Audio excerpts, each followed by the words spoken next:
My name is Oliver, and I'm going to be focusing on three different aspects of social media addiction treatment. These three aspects are going to be budget restrictions, the time frame for treatment, and the organizational policies involved in the treatment itself. So, Gabe previously brought up that cognitive behavior therapy is thought to be the most effective way of treating social media addiction. And this treatment is based on finding and changing the thinking patterns that are making you want to do that behavior and over again. So what kind of thoughts are making you want to be on Instagram all the time? What kind of thoughts are making you want to go on Facebook all the time, or whatever your social media of preference? And this is a treatment that's being developed through a lot of research, a lot of clinical practice, and is being used repeatedly in the past to treat many other health problems, health mental problems such as anxiety, PTSD, drug use, and a lot more. So for the budget, CBT can be very expensive depending on the therapist. Some of them can even charge as much as $100 an hour, and this is something that will require a lot of meetings with your therapist over a long time. So the money can really add up in this sense. So it's very recommended that you research the options available in your area. Some therapists may offer lower rates. Some of them may offer some kind of payment programs. Some of them may have like a sliding scale, which changes based on how much money you make. Another good option for this would be to look for a federally funded health center.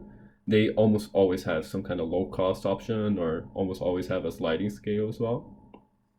And another good option for this would be looking into colleges that offer a therapy program. In those cases, you often have a grad student being supervised by a professor as your therapist. And in this case, it's kind of a trade-off because they tend to usually pretty low in cost as the student is looking to gain experience in the field, but you may not really get the therapist with the most experience or the best know-how to treat you. So this is a big trade-off in this case. Another bad side of this could be that it's often only available to students of that institution. So if you're not a student for the college you're looking at, you might not really get the options of doing that. But budget is hard to kind of put like a big line over or just say that's how much it's going to cost because it can really change based on the patient. Some people are not going to be there for as long. Some people are going to be there for a really short time, and how much money you pay is going to be based on how long you're going to be taking it. And that takes me to the time frame. So, like I said, it can really change based on the patient because it's such a patient-oriented treatment. But traditionally, CBT can go from about 12 to 20 weeks of a weekly hour-long section. And at a rate of $100 an hour, this can easily add up to $1,200 to $2,000, which can be very costly. But like I said, it's hard to predict because it changes for everybody. And people are going to be there for longer, people are going to be there for less, and it's got to be based on that. But another good option for lowering the time frame or making it shorter would be to look into ICBT. This is short for intensive cognitive behavior therapy, which intensifies all your meetings. So instead of having frequent short meetings with your therapist, you might have like longer meetings but like less frequent, such as 3 or 4 hour long meetings every month, or some even do a singular meeting but 8 hour longs. But this is not really an option that works for everybody. It's mostly like your therapists are gonna say, "Oh, I think this is gonna work best for you." This is not really something you just kind of walk into the therapy center and be like, "Hey, I want to do this thing right now." Lastly, for the organizational policies, so because CBT is such a patient-oriented treatment, there's no really straight up rules like, "Hey, you gotta do this or you gotta do that." But there's certain dynamics or certain ways of thinking about it that are gonna make the treatment most effective for you. And some of these are CBTs if based on an evolving formulation of the thoughts and the patient's problems and not based on repetition. So if it's something where like every week you'd be seeing like repetition, the same questions, the same like thing over and over again, your treatment is probably not going to be the most effective. Another thing is you need a good relationship between your patient and your therapist.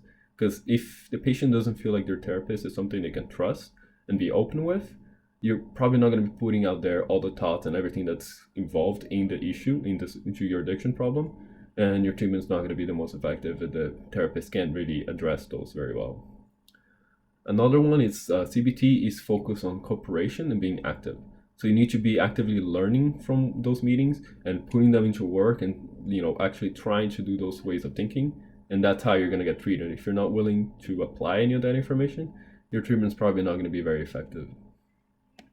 CBT also focuses on living in the present and not really putting too much thought in the past. So you can't really constantly be living, oh, I shouldn't have done that yesterday, or I was on Facebook too long yesterday. No, you need to kind of deal with life as it comes, and that's how it's going to work. It also teaches patients to be their own therapists. You're not going to have a therapist walking with you all the time. You're not going to be calling them all the time. So you need to get used to finding, okay, I'm thinking about this right now. And in the past, I've seen that this thought makes me want to be on Facebook for a bunch of time. So I'm going to go and do something else or think about something else. You got to, take an active role in fixing yourself. Another thing is that CBT sections, they need to be structured and not just randomly throughout times. You need to have some kind of routine there to better sink in those thoughts into you. You can't just really do it whenever. You got to have a routine here. This is kind of related to being active, but the patients must be willing to learn, identify what's giving them the thoughts that are making them do that behavior, and apply the thing they're learning. Lastly, the patients also need to be willing to fail. Cognitive behavioral therapy has a lot of different techniques on thinking, and those techniques don't work for everybody.